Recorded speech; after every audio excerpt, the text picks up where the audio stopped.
How bad are the Fighting Lane Kiffins going to smash the Florida Gators?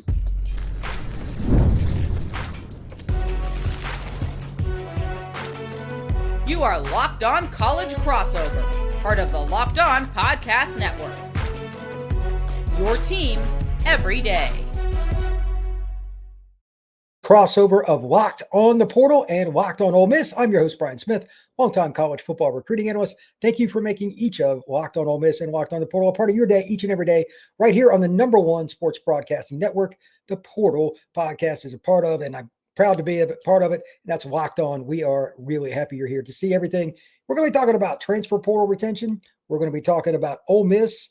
How do they avoid losing Kiffin? Is it possible? Is there anything else they can do? Because the fan support has been great for him. But the number one thing here is just flat out, we're going to have fun with this. How much are the Fighting Lane Kiffins just going to absolutely, unequivocally obliterate the Florida Gators this weekend? And all y'all Ole Miss fans out there, I know you're looking forward to it for a lot of reasons. Oxford will be lit. And to say the least, I'm sure that Stephen Willis is pretty interested in that, not just because he's an Ole Miss fan and his work there and everything else, but this just has odd timing and everything. And not only do they play each other this year with all that's going on, they play each other late in the year. They play each other in Oxford. Like, you can't make this up on a movie script, Stephen, because as you and I were laughing at open-endedly out loud before the show, the Kentucky Wildcats annihilated the Gators last week. It was absolutely nuts. I mean, I think we talked about it. Kentucky ran for 230 yards against a defense that Georgia couldn't really run the football against. It was a team that had let go of the rope, for lack of a better phrase. And now I think they're going to try against Ole Miss. I think it's going to be important for Ole Miss to front run. It's going to be important for Ole Miss to play a clean game. But this game has Arkansas 2024 possibilities for Ole Miss, to where you're just breaking records throwing the ball down the sideline, because you're going to have one team that's completely juiced up, the crowd's completely amped up, and you have one team that just really want to be there. That's not a good combination, Stephen. For the record, people want to know just how bad it was. The first thing that I look at, if I ask somebody, hey, is your team quitting? I go look at their defense, no matter if it's good, bad, or indifferent. And Florida's got a talented defense. They've caused some problems for a lot of teams this year. Against Georgia, as Stephen mentioned, 39 carries for 138 yards, only 3.5 yards per tote, one score late in the game for Georgia. That was a game winner, but still, they really had to work for it. Against Kentucky, which that game was over pretty quick, the Wildcats ran 44 times for 233 yards, 5.3 yards per tote, and 3 scores. Stephen, how many offensive linemen for the Wildcats do you think the Georgia Bulldogs ardently recruited out of the high school ranks? Maybe one? Maybe? Possibly one. I wouldn't say that any of them got recruited. Right. But remember, this Kentucky team also did not punt in that game. The Mark Stoops offense that's been a punchline for 2 years did not punt in that game. And wow. Listen, I understand transitive property. You can't really do that. And the team that showed up in Lexington is likely not going to be the team that showed up in Oxford. But there's not that much of a switch to where you go completely off to completely on. It's probably somewhere in the middle, and the middle isn't the best of that Florida defense. Yeah, I'm guessing this will be something like 34-17 with the Gators getting a late touchdown, something of that variety. Obviously we'll get into the whole Kiffin discussion here in a few minutes, but it's not going to behoove him to try to embarrass anybody. And it's not going to behoove him, especially in this circumstance, because they're going to stick a microphone in his face and ask dumb questions. It's inevitable, and he knows that. Run the ball. If you break off long runs, it is what it is. You have to run something, and you can't tell your kids to dive on the ground. So I'm guessing mid-30s for Ole Miss, mid-teens for the Gators. But if he wanted to, this could be more like 56-17. That is my guess. So, and if they get big at half, it wouldn't shock me. It wouldn't shock me if a few ball plays were drawn up that they haven't shown on film this year, just because Kiffin can show his backside sometimes. Yeah, If you remember, there's a famous Steve Spurrier quote that would be Oh, I relevant to love it. this dipshit situation, where they asked him why he scored a last touchdown when they played up in Athens, Georgia. And they said, well, nobody's ever scored 50 points in here, and we wanted to do that. So it could be a situation to where there could be a run it up situation if that opportunity presents itself. Because like you said, Lane occasionally has the ability to do stuff like that. And with the weapons that the Rebels have, I was talking with Brandon Olson today on a crossover, and we were talking about the differences between Jackson Dart and Austin Simmons and what Trinidad Chambliss is able to do. And Jackson Dart would have 13 completions to Trey Harris and 2 completions to Jordan Watkins a year ago. Austin Simmons, if you go back and look at the box score, it was Trey Wallace getting 6-7 receptions in the first 2 games. Well, with Trinidad Chambliss, it's like, hey, the leading receiver has 5. There's 3 receivers with 3. There's 1 guy with 4. He is playing point guard and distributing the ball all around. And I think that while he isn't the more talented quarterback than either of those 2, he might be better for this offense. Well, they have so many guys that are catching the football and making plays.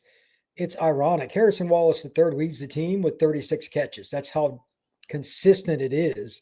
Stribling, he's only got 30 catches, but he's the 5th guy with 391 yards. Like, they're just so balanced. And their top 2 or 3 guys, like 18.7, 17.9, 16.1. Like, they're hitting big plays too. It's not just a bunch of checkdowns. So if they wanted to throw it around, Florida secondary continues to have dumb moments where guys are just running basically wide open. Once or twice a game, they have busts. You can't do that against any team in the SEC, let alone one that has a quality quarterback like Ole Miss. Like, they got 2. So, yeah, I don't see this going well. If by the 10-minute mark into the game, like that first 5 minutes, if 1 or 2 drives each, it wouldn't surprise me if you could already see the paint starting to peel, if you know what I mean. Miss run gap fits, Kewan Lacey breaking 3 tackles on a basic inside zone. Like, if you see that early, what do you imagine it's going to be with 2 minutes to go in the third quarter? Yeah, that's what I think. So, again, I'm not trying to pick on Florida, but another thing Spurrier and some other coaches have said, well, if you wanted us to score fewer points, then you need to stop us. Spurrier's made some comments like that in the past too. Kiffin, I could see him saying that if this gets to 56-10. Like, what do you want me to do? We're running screens and we're running the ball in outside zone, and we just kept score. What do you want me to do? So it could happen. It could. It's one of those things to where you feel bad with what's going on, but it's the interim coach thing. They got up for that first game like they always do. The players always feel bad when a coach gets fired.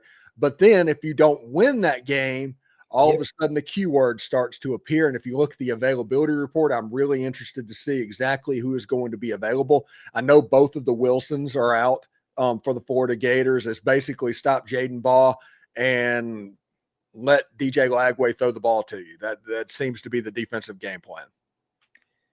If they just play zone and they tackle well, I'd be surprised if the Gators got more than 14 to 17 points. I just don't think they're going to have the consistency. Their offensive line's just okay anyway. So, yeah, I agree. When we come back, we're going to talk about the Kiffin situation. What do we think? What do we expect? That is next here on this crossover, Locked on Ole Miss and Locked on the Portal. Today's show is brought to you by our friends at FanDuel. The NBA is back, and there's no better place to get on the action than FanDuel, the official sports betting partner of the NBA. Even if you missed the start of the game or want to ride the hot hand, FanDuel has live bets on everything from who will score next to fourth quarter comebacks. Plus, you can even combine your live bets into a same-game parlay for a shot at a bigger payout. It keeps every game exciting, especially when your team's making that late push. Right now, FanDuel is giving new customers $300 in bonus bets when your first $5 bet wins. Head to FanDuel.com to sign up and play your game with FanDuel, the official sports betting partner of the NBA. All right, Stephen, appreciate you once again doing this crossover with me. I am joined by Stephen Willis, host of Locked on Ole Miss. I'm Brian Smith, Locked on the Portal. Thank you very much for making each of our shows a part of your day, each and every day, right here on the Locked on Podcast Network. Let's jump into the Kiffin discussion. I've said it probably 20 times, whether on X, your show, my show, whatever. I think Kiffin will stay. How do you think the Ole Miss administration should handle this? Should they just because I'm sure they're getting bombarded with goofiness from fans, boosters, and everything else. But Lane's just not somebody that addresses this kind of stuff. That's not his personality. How would you handle it if you were part of the Ole Miss administration? Well, the rumor that's out there is he has a contract sitting on his desk that could be signed at any point that's available that has everything that he has asked for and makes him somewhere around the highest paid coach in college football. Lane Kiffin can go after that anytime he's ready to do it, but he's going to hear Ford out, which he should, honestly. You want to see what's available. And I don't know that any program, especially Florida, because Florida's had trouble aligning and building the infrastructure inside the program to begin with, but it would be hard pressed to find a quote blue blood type program with the alignment that Ole Miss has to basically where whatever Lane Kiffin wants, he can get, whether it's the collective, whether it's the fan spending, the fan showing up to the game. He literally owns that program, and he has built them up to where they're a consistent playoff contender. And this year, if we're going to be completely honest, Ole Miss should make the playoff. The only way that you don't make the playoff is by throwing away a game that you're a 10-point favorite in. And if Ole Miss can do that, they win. If not, it's one of the bigger chokes in Ole Miss football history, if we're going to be honest about it. Yeah, not that I wish this, but even if Chambliss got a high ankle sprain and misses the next month, you still got a big-time quarterback behind him. They've got every advantage known to man. So, yeah, I mean, Mississippi State's playing better, but I don't expect them to beat Ole Miss. It'll be a good game, but I don't expect them to beat Ole Miss. And as we this is the game that could hurt you if we're going to be honest about it. Well, I mean, if they don't smack the Gators, I will be surprised. Do you think will Florida play hard more than 5 minutes unless they just come out and if they get a strip sack, scoop, and score on the second play? Yeah. You got to survive. As goofy as this sounds, the first 2 minutes are probably more important for Ole Miss than they are for Florida. You just can't screw it up. Even if you just went 3 out and punted, they're not going to be consistent against Ole Miss's defense. I'll be shocked. DJ Lagway is all kinds of messed up. I don't know what's going on there, but for all the talent that young man has, he can't read a defense. Just can't read a defense. And don't give up big plays and he'll throw it to you. Just give him a chance. Yeah. Catch the ball when he throws it to you. Don't turn the ball over. Don't go for fourth downs. Don't do anything that can give them gas in the tank. Sure. And if you have that and get up by 2 scores, they'll let go of the rope. I agree. If you're up 21-7 at half or something like that, it's over. That would be my guess. So, all right. Well, let's look at this from a fan perspective. What do you think fans expect? You and I know how crazy this is, and it's not an Ole Miss Florida situation. Got to throw LSU in there too. I'm sure they would take Kiffin. But with the timing of everything, I just want to educate fans here. There is no good time for a coaching search, Florida or otherwise, because National Signing Day is 4 days after the Egg Bowl and every other major college football game the final weekend. That's an atrocity. And then on top of it, your players want to make decisions post-haste on whether they're going to stay or go. Well, if you don't have your coach that first week, oof. So how does Florida handle that? How do Ole Miss fans handle it? What do you think the Ole Miss fans' expectations are for how quickly this will be resolved after the season? I don't know exactly. Now, we always make jokes about Lane Kiffin and coaching searches. You got everybody at Florida and LSU. They're all giddy with excitement of every move and trying to read into tweets and all that. And I'm like, hey, you just visiting the dark. We were born into it. You know, this is the 6th straight year that we've seen exactly this script play out. And we know at the point where it's time to be worried. And it's not anywhere near there at the moment. So what the Ole Miss fans are concentrating on is Saturday night. They're expecting a coronation. They're expecting to kind of punch their ticket into the college football playoff. They're expecting basically next year to be here. But instead of wait until next year, it's finally next year. I think that's where the fan base is right now. Now, there's several people that are burners online and stuff like that that might be a little bit worried or concerned or tweeting all about it and all of that. But at the end of the day, I think the fan base, they're like, well, let's just wait and see. And at the time being, let's keep the football team focused and kind of thrash whoever's in front of us. That's probably a good thing. It's a distraction, ironically, to be playing the team that you're worried about taking your coach. How ironic is that?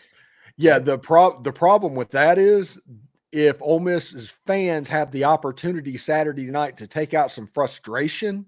Oh, they will. That's the problem. Yeah, they absolutely will. And this has a chance to be a cauldron way more than a 3-6 Florida team deserves. Yeah, I'm hoping there are no viral moments after the game, but the chances of that are probably pretty low. That is my guess.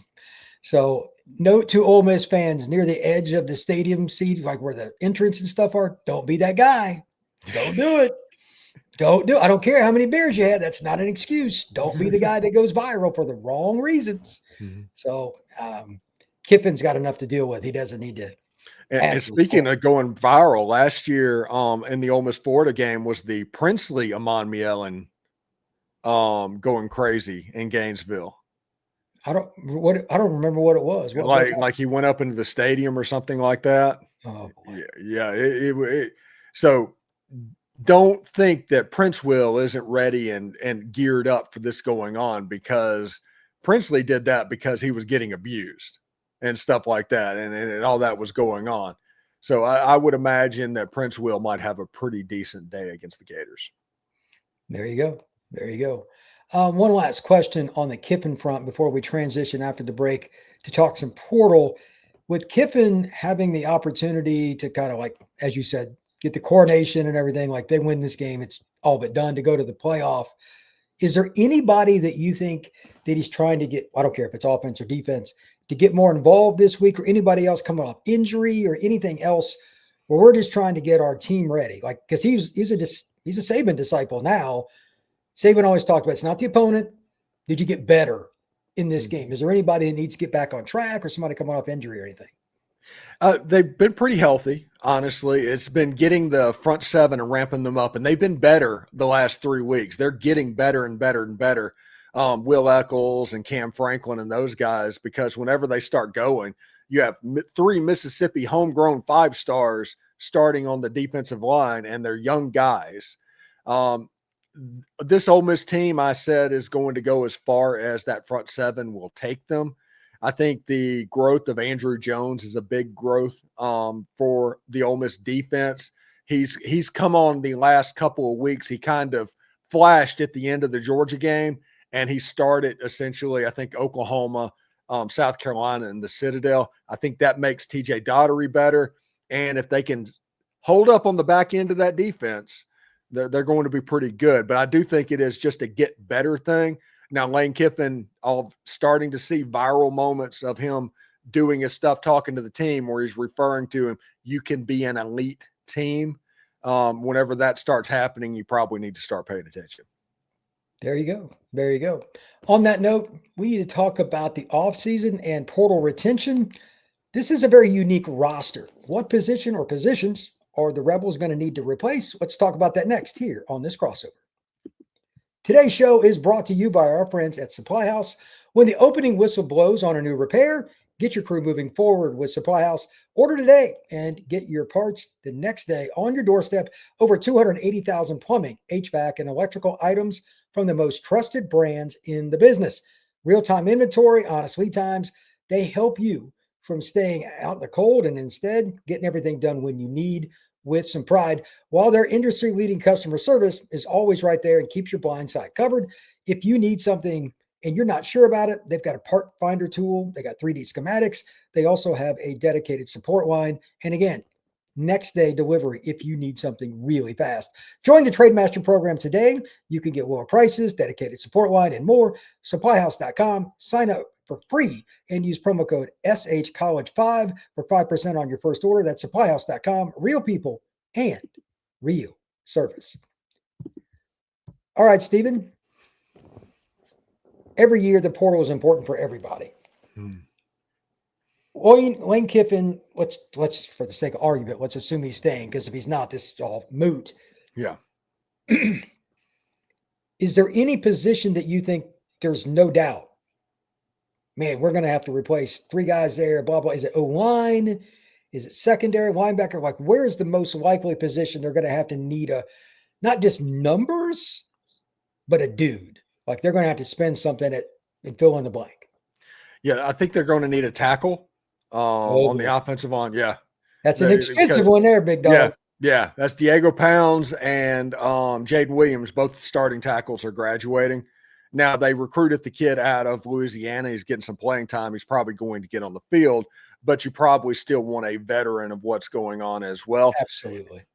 I think that we'll see the secondary, either safety or corner, that you might see Ole Miss attack that, especially in the G5 realm. I think Pete Golding is very good at finding those G5 corners and turning them into safeties, a la John Saunders from Miami of Ohio.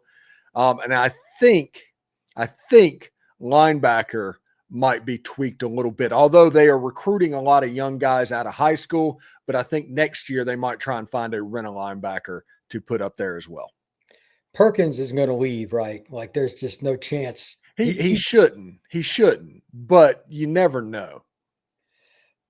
I think, well, I mean, the way linebackers get hurt, I'm betting you money he's got people in his ear to tell him to walk the dog at an NFL park. You know what I mean? Like, he's a pass rusher too. I'll be curious to see what he does, because he'll test off the charts if he goes to combine. That kid's freaky. Yeah. So I'd be curious. What about the secondary? Which guy is the most likely, once he leaves, that's going to be the hardest one to replace? And is it somebody they're going to lose after this year? It might be Antonio Kite, who is kind of the lockdown corner, the one that at the beginning of the season you heard his name, and then he's played a couple of games and you stopped hearing it altogether. And that just means teams quit throwing in that general direction. He's been injured for a couple of games, but Antonio Kite is a freaky athletic guy. He started out at Alabama, ended up doing a year at Auburn before he transferred to Ole Miss back to Pete Golding. He's a good defensive back at the cornerback position. And honestly, Ole Miss needs a free safety. I don't know if it's somebody that they lost or whatever that you need to replace, but Ole Miss needs a free safety. They had AJ Finley. They had Trey Washington. So over the past 5 years, it's been pretty locked down. This year has been a little bit touch and go. Whiteout Williams is doing a phenomenal job. Don't get me wrong, but I think Ole Miss needs a free safety in the transfer portal market. Yeah, free safety shouldn't be that hard. There's more of those. Like when you said tackle a few minutes ago, I got nervous. Like, I'm just going to give people a perspective. There's 2 spots where big guys are just completely in demand, and there's just probably not even 20% enough of them. Offensive tackle and defensive tackle. A couple of years ago, there was a guy, I'm not going to name the school or player. There was a journeyman defensive tackle, not a starter, that a couple of big name programs offered $500,000 to at defensive tackle. This a couple of years ago. The prices have skyrocketed since then. He wasn't a starter. So can you imagine what those numbers are now? That's over $1 million. So for a first rate, I can start at LSU, Ole Miss, Georgia kind of guy at offensive or defensive tackle, that's $2 million plus. Yeah, it's going to cost. Yeah. So I'll be curious to see what they do at the offensive tackle spot. Just out of curiosity, Caleb Odom's starting to play more and more. He's had his moments, etc. Is he going to be the guy next year? Do they need another tight end? Because they use tight ends a little differently with their offense. They do a good job. Or are they going to be able to stay in-house? I think he is going to be the guy next year in the kind of the flex tight end position.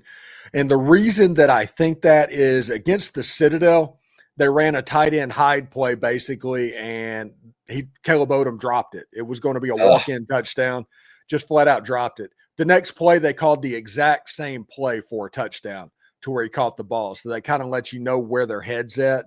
They want to keep his mind right, because if everybody remembers, Michael Trigg, which he's having a fantastic year at Baylor right now, but at Ole Miss, he struggled. And against Georgia Tech, he dropped a touchdown pass that would have put him up by 2 scores or something like that. That was the last play. Yeah. I remember it. That was the last play, I think, that Michael Trigg ever played in an Ole Miss uniform, and was kicked off the team essentially 3 days after that or something. so the juice wasn't worth the squeeze anymore. So them coming immediately back in that situation kind of tells you what they think about this player. Well, I don't know what Trig's going to do long term, but he is a really good athlete. He's a tough guy to deal with. So I'm not surprised all that happened. Last question for you, Stephen. What do you think about Ole Miss's season? Obviously, they're way more successful this year than they've probably ever been on any season. It's as good a season Ole Miss has ever had. Do you think there'll be more people trying to steal their players because of the success, or does that really matter? Because like Ole Miss is in the media now in a whole bunch of different ways. Oh, they're being pre-portaled right now as we speak. Winston Watkins had the 111 receiving yards game against Oklahoma and had 3 calls or something on Sunday of people offering a certain amounts of money to get into the transfer portal. That happens, So Ole Miss's players are being sought after. The way that Ole Miss runs things in Oxford, the fun element, all of this, the light practices, stuff like that is the benefit for Ole Miss. That's the reason they're able to retention so many players. But they're trying as we speak right now. Ole Miss is just winning, so they're not leaving right now. Well, that's important. I mean, if you don't win in the portal in terms of retention, you can forget acquisition. You got to retain first. That's always the key. Keep your high school kids. Like I'm sure Eccles could go to Bama or LSU or anywhere else he wanted. No problem. But he's got a good gig, and I'm sure they're taking care of him because he's a good player, and he's an in-state kid. And that's just one example, Cam Franklin, and on and on and on. So I'm curious to see what Ole Miss does in this portal offseason, because next year's roster, I don't know which one's going to be more talented. It's hard to say. There's still some things to figure out who turns pro and all that, but next year's roster potentially is better. It'll be close, but especially if Perkins comes back, next year's roster might be better. And that might influence some of those young men to stick around in Oxford. Yeah. Stephen, tell everybody where they can find your work, my friend. You can check me out on YouTube at Locked On Ole Miss or wherever you get your podcast. Follow me on socials as well. We like to try to have fun following our team. That is our goal. That is our North Star. And if we keep doing that, everything else becomes secondary. So we're happy to have you. Absolutely, man. You can find the Portal Podcast wherever you get your pods, Spotify, Apple, Podbean, and of course, like Stephen said, on YouTube. This has been a crossover, Locked On Ole Miss and Locked On the Portal.